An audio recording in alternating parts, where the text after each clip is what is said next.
건강해 보이는 의학 톡톡톡. 네, 아는 만큼 건강해지는 놀라운 의학 상식을 전해드립니다. 닥터들의 맛있는 수다. 안녕하십니까, 이인영입니다. 자, 오늘 함께할 우리 동네 주치 소개합니다. 어서 오십시오. 안녕하세요. 통증의학과 전문의 시태욱입니다. 네, 반갑습니다. 자, 오늘 시태욱 원장님과 함께 나누어 볼 맛수다. 오늘의 주제는요, 밤잠 설치는 50견입니다. 네, 사실 주로 이제 50대 연령에서 많이 발생한다고 이름 붙여진 이 50견인데요. 요즘은 다양한 연령층에서 다양한 원인으로 다양한 또 통증으로 나타난다고 합니다. 오늘 자세하게 이 50견에 대해서 알아보도록 하겠습니다. 어깨가 뻣뻣하게 굽고 통증이 심한 50견. 주로 50대 이상의 중년에게 많이 발생하여 50견이라 불리는데요. 정식 명칭은 유착성 관절낭염.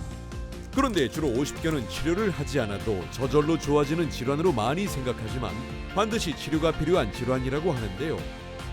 제대로 치료하지 않으면 회전근개 파열이나 석회성 건염과 같은 2차 질환으로까지 발생할 수 있다는 사실. 최근엔 젊은 층에게도 많이 발생하여 이제 더 이상 중년의 질환이 아니라는 50견. 그 원인과 예방법을 주치의와 마스터에서 자세히 알아보겠습니다. 네, 오늘 함께 이야기 나눠볼 주제가 바로 50견입니다. 사실 나이가 들면 여기저기 관절이 안 아픈 데가 없다고 하잖아요. 근데 유난히 이 50견이 오면 막 잠을 자지 못할 정도로 아프다고는 많이 하시는데 50견이라는 게 정확하게 어떤 질병일까요? 이 한자로 보면 50견, 50대의 어깨 관절을 얘기하는 것이죠. 네. 50대에서 호발한다고 해서 50견이라고 하는데 정확한 학명으로는 네. 유착성 관절낭염 또는 동결견이라는 말이 맞습니다. 예. 주로 여성들에게 많이 더 발생하고 남성보다는 50견의 정의를 보면 어깨에 통증이 있으면서 네. 관절 운동 범위에 제한이 오는 걸 갖다가 50견이라고 하고 우리가 엑스레이나 초음파, MRI 검사상 특이 소견이 없을 때 이럴 때 우리가 50견이라고 정의를 하게 됩니다. 어떤 뭐 특별히 다치지도 않았고 무리한 운동을 하지도 않았는데 어깨가 아프다.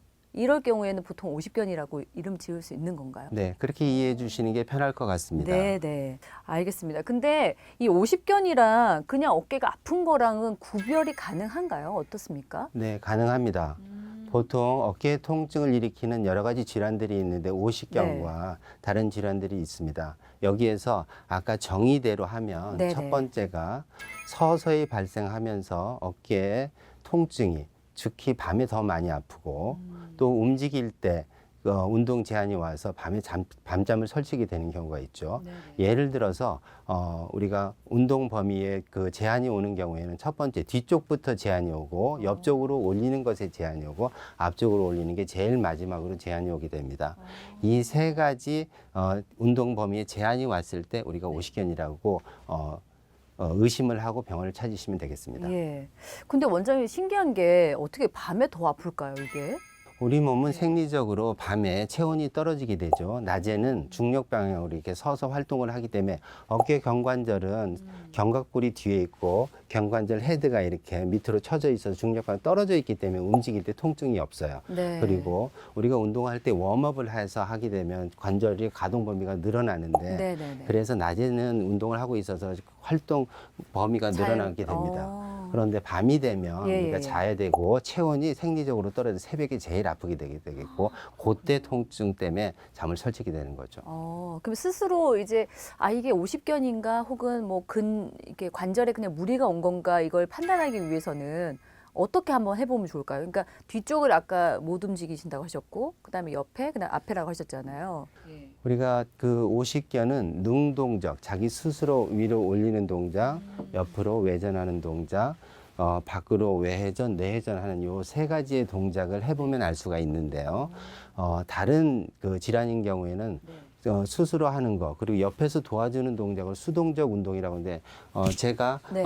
우리 사회자님의 어깨를 들어서 이렇게 올렸을 때는 네네. 가능한데 스스로는 안 될 때? 스스로는 안 될 때, 이럴 때 우리가 50견이라고 하고 50견은 예. 능동적 수동적 운동이 안 되는 경우에 50견이라고 진단을 하게 됩니다. 네. 알겠습니다.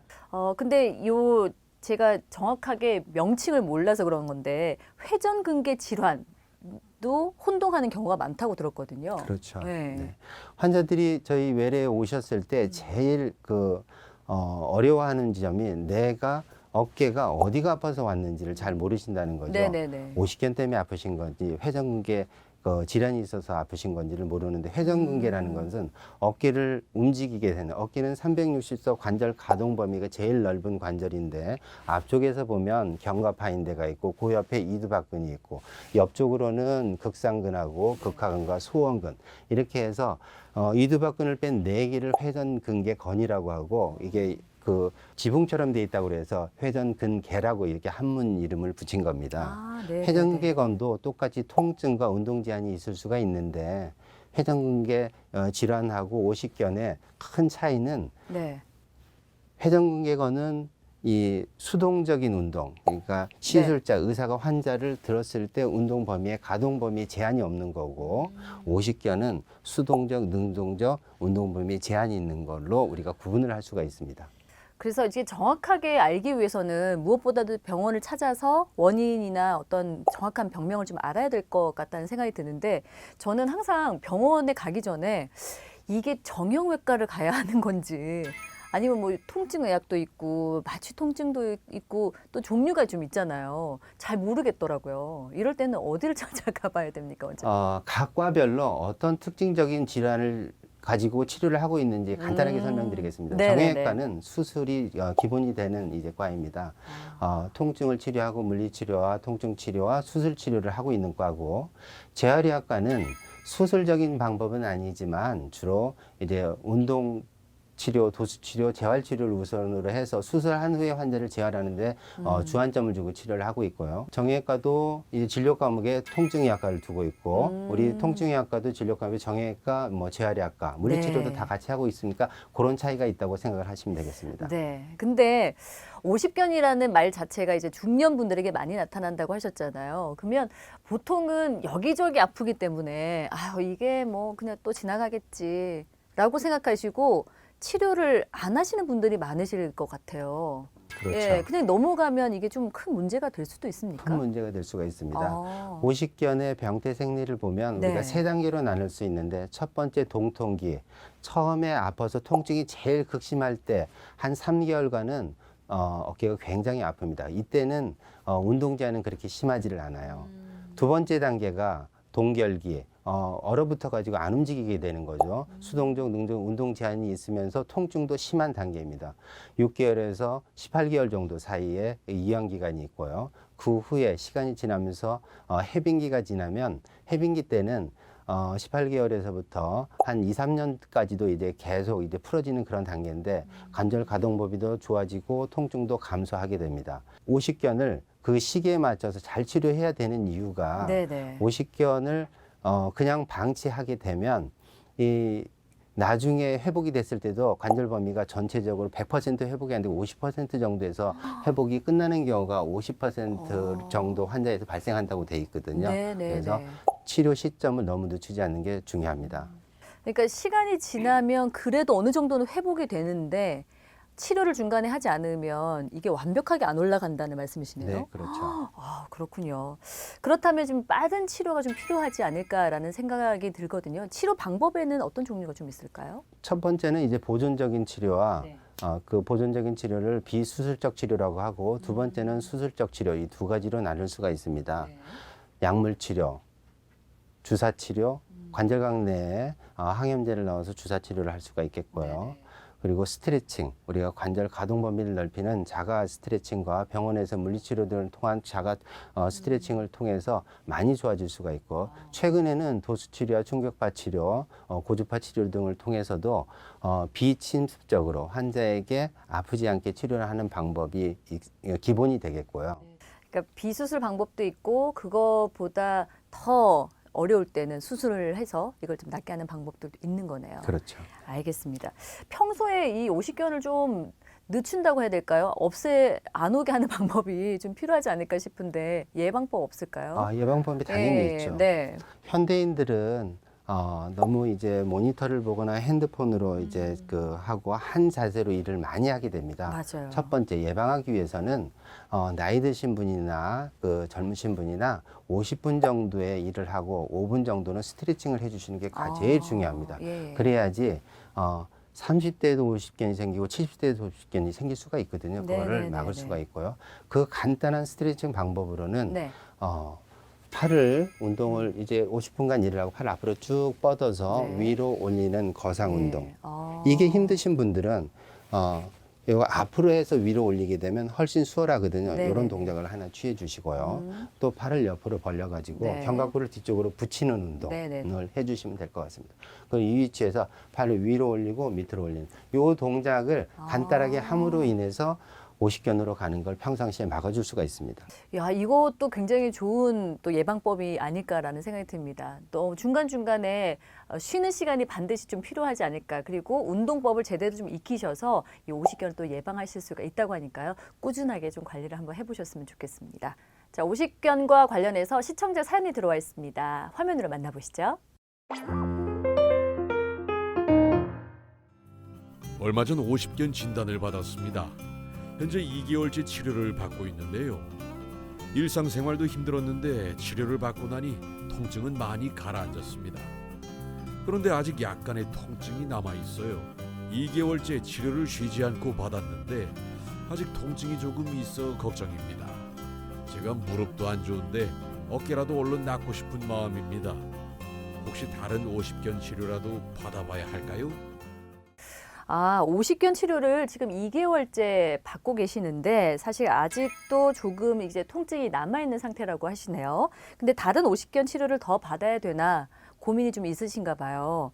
이럴 때는 다른 치료를 받는 게 좋습니까? 어디까지 치료를 받았나가 중요합니다. 네.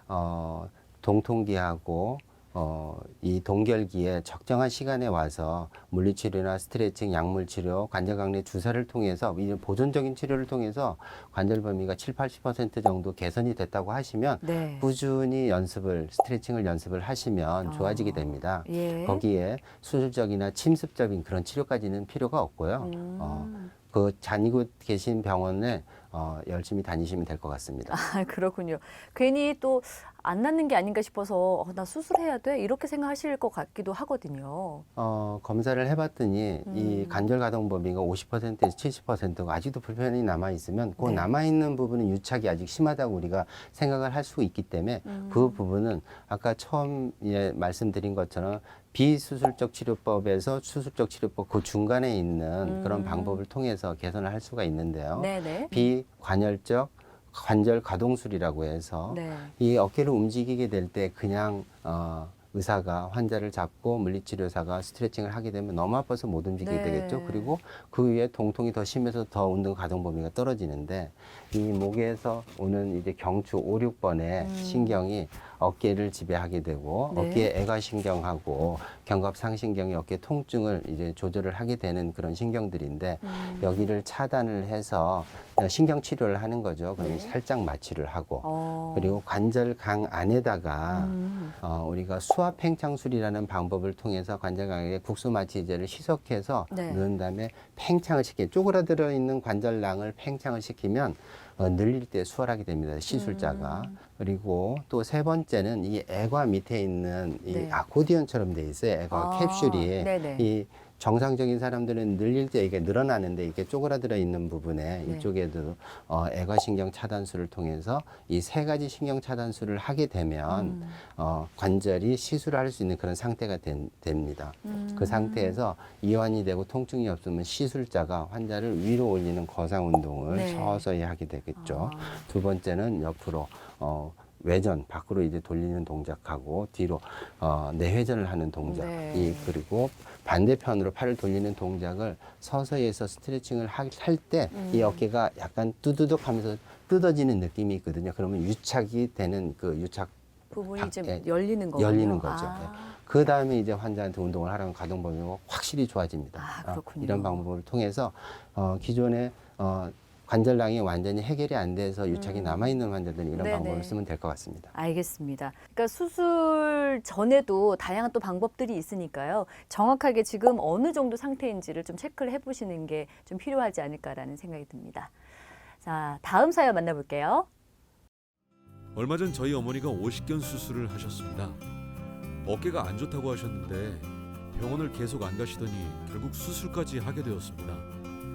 평소 관절염도 있어서 조심해야 할 것 같다고 일단 오십견 수술 후 경과를 지켜본 후 관절염 치료도 하자고 하시더라고요.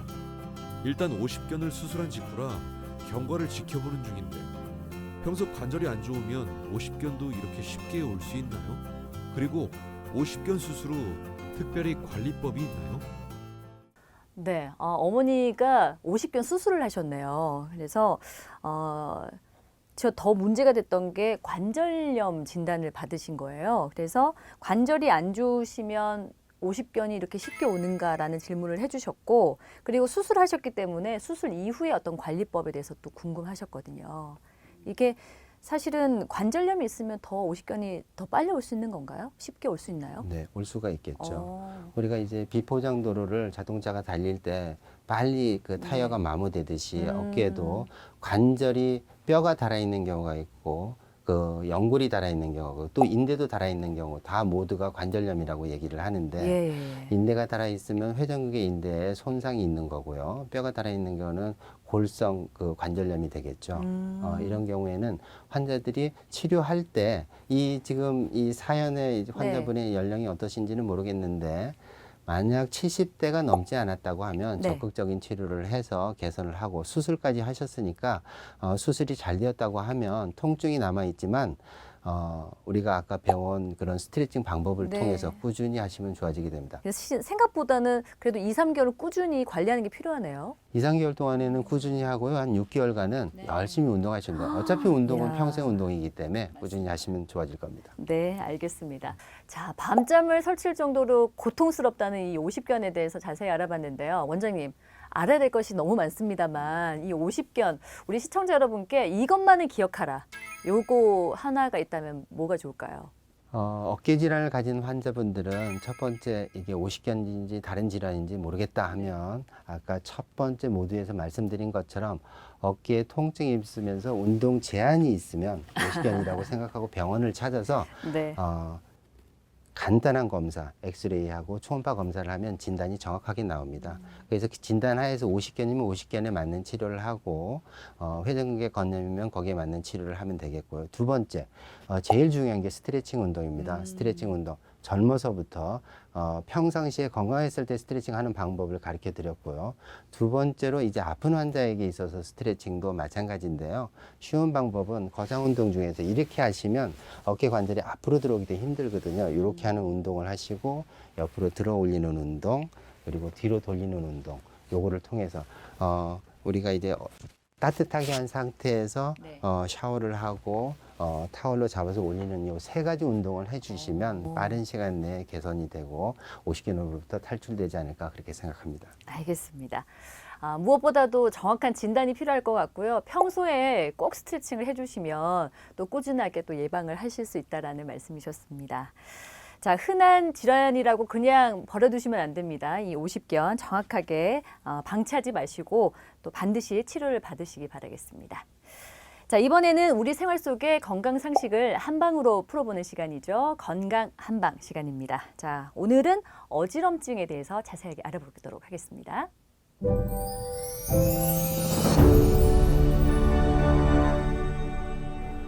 안녕하세요.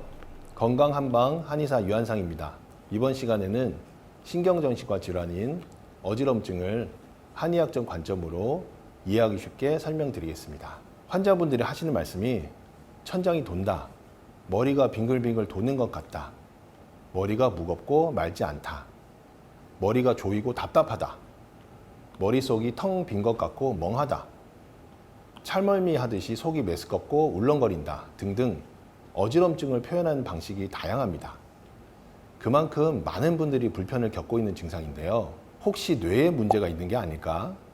또는 다른 큰 병이 있는 건 아닐까? 걱정을 많이 하십니다.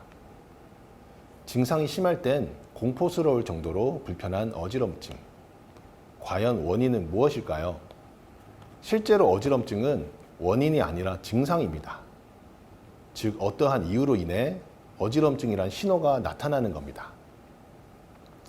그중 대표적인 증상인 말초성 질환으로는 이석증, 전정신경염, 메니에르 증후군 등이 있습니다.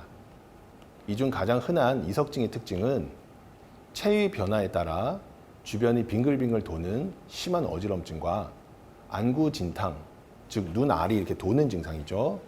그리고 구역감 등이 갑작스레 나타나며 몇 초간 또는 1분가량 지속되다가 안정을 취하면 좋아지다가 머리를 움직이거나 몸을 가누면 다시 반복되는 증상이 나타납니다. 일반적으로 아주 경미한 경우는 자연 회복이 되지만 심한 경우 이석 정복술을 시행하며 재발 가능성이 높습니다. 전정신경염은 말 그대로 전정신경에 염증이 생겨서 발생합니다. 심한 어지럼증과 구토 등 나타나면서 며칠간 지속되기도 합니다. 메니에르 증후군 환자분들이 많이 늘었는데요. 메니에르 증후군의 특징은 어지럼증 이외에도 이명, 그러니까 귀에서 소리가 나는 증상이죠. 이명, 귀가 먹먹한 증상, 난청 등이 동반되기도 합니다. 그리고 중추성 질환은 흔히 말하는 뇌졸중, 중풍으로서 두통과 어지럼증이 나타나고 특히 의식이 흐려지고 발음이 부정확해지며 시야가 좁아지고 팔다리의 감각 저하나 운동 실조가 동반됩니다. 이런 경우는 최대한 빨리 응급치료를 받으셔야 합니다. 기타로는 빈혈이 심한 경우, 그리고 신경정신과 질환인 우울증, 불안증, 공황장애 등에서도 어지럼증이 동반되기도 합니다. 어지럼증에 대한 사례인데요. 건장한 40대 남성분이었습니다. 새벽에 자다가 깨서 화장실을 가려고 일어나는 순간 갑자기 머리가 핑 돌고 심한 어지럼증이 나타났다고 합니다. 천장이 빙글빙글 돌면서 눈도 같이 돌고 구토와 식은땀, 무기력증이 나타나서 상당히 공포스러웠다고 합니다. 대학병원 응급실로 가서 진찰해보니 이석증이 심하게 온 경우라고 해서 이석 정복술을 받고 양약도 처방받으셨습니다. 그리고 며칠 동안 쉬면서 안정을 취하는 중에 재발하여서 내원하였습니다. 이분은 진찰 결과 한의학적으로 심간 허혈증으로서 1년 전 사업을 확장하고 더욱 바빠지면서 정신적, 육체적 피로가 극에 달했다고 합니다. 그래서 너무 힘든 나머지 몸살이 자주 나고 불편한 상태였습니다. 다행히 중풍이나 다른 증상은 없었고 이제 원기를 회복하는 한방 치료를 받고 많이 좋아지셨습니다. 이렇듯 어지럼증은 중풍이나 귀의 문제뿐만 아니라 만성 피로, 스트레스로 인해 면역력이 떨어지고 뇌 기능이 약해져서 나타나기도 합니다. 평소에 반드시 과로를 줄이고 충분한 수면을 취하셔야 합니다. 물을 자주 마시고 카페인이나 알코올 섭취를 줄이고 맑고 신선한 공기를 자주 마시며 뇌를 시원하게 만들어야 합니다. 우리 몸이 힘들다고 보내는 신호, 어지럼증, 빨간 신호등이 되기 전에 미리 멈추고 치료하시면 더 큰 질병을 예방할 수 있습니다. 지금까지 건강한방 한의사 유한상이었습니다. 네, 오늘 닥터들의 맛있는 수다에서는요, 50견의 원인과 예방법에 대해서 자세하게 알아봤습니다. 그리고 한방으로 풀어보는 어지럼증까지 풀어봤습니다. 자, 다양한 건강 상식들 꼼꼼하게 잘 챙겨보시길 바랍니다. 저희는 다음 이 시간에 더 알찬 내용으로 인사드릴게요. 자, 그때까지 모두 건강하세요. 신생아 대상 이상 환아 지원 안내입니다. 특수 시기 선천성 갑상선 기능 저하증 환아 연 25만 원 한도 내 의료비를 지원해드리고 있습니다. 필요한 서류는 다음과 같습니다. 자세한 사항은 02901-7764로 문의주세요. 2022년 장애인 무료 구강 진료를 실시합니다. 기한은 12월까지 매주 목요일에 진행되며 충치, 잇몸 치료, 간단한 발치 등을 진료하고 있습니다. 사전 전화 예약은 필수이며 자세한 사항은 02901-7665로 문의주세요. 2022년 서울형 유급 병가 지원 사업 안내입니다. 서울시에 주민등록이 등재된 국민건강보험 지역가입자 및 기준 중위소득 100% 이하, 재산 3억 5천만 원 이하의 근로소득자, 사업소득자라면 누구나 신청할 수 있습니다. 자세한 내용은 다음과 같습니다. 문의는 02901-7767, 7774로 해주세요. 미수가 및 선천성 이상아 의료비 지원 안내입니다. 출생 후 24시간 이내 신생아 중환자실에서 입원 치료한 미수가 또는 출생 후 1년 이내 선천성 이상을 진단받고 출생 후 1년 이내 입원하여 수술받은 환아가 대상이며 퇴원일로부터 6개월 이내 지원이 가능합니다. 자세한 문의는 02901-7664로 해주세요.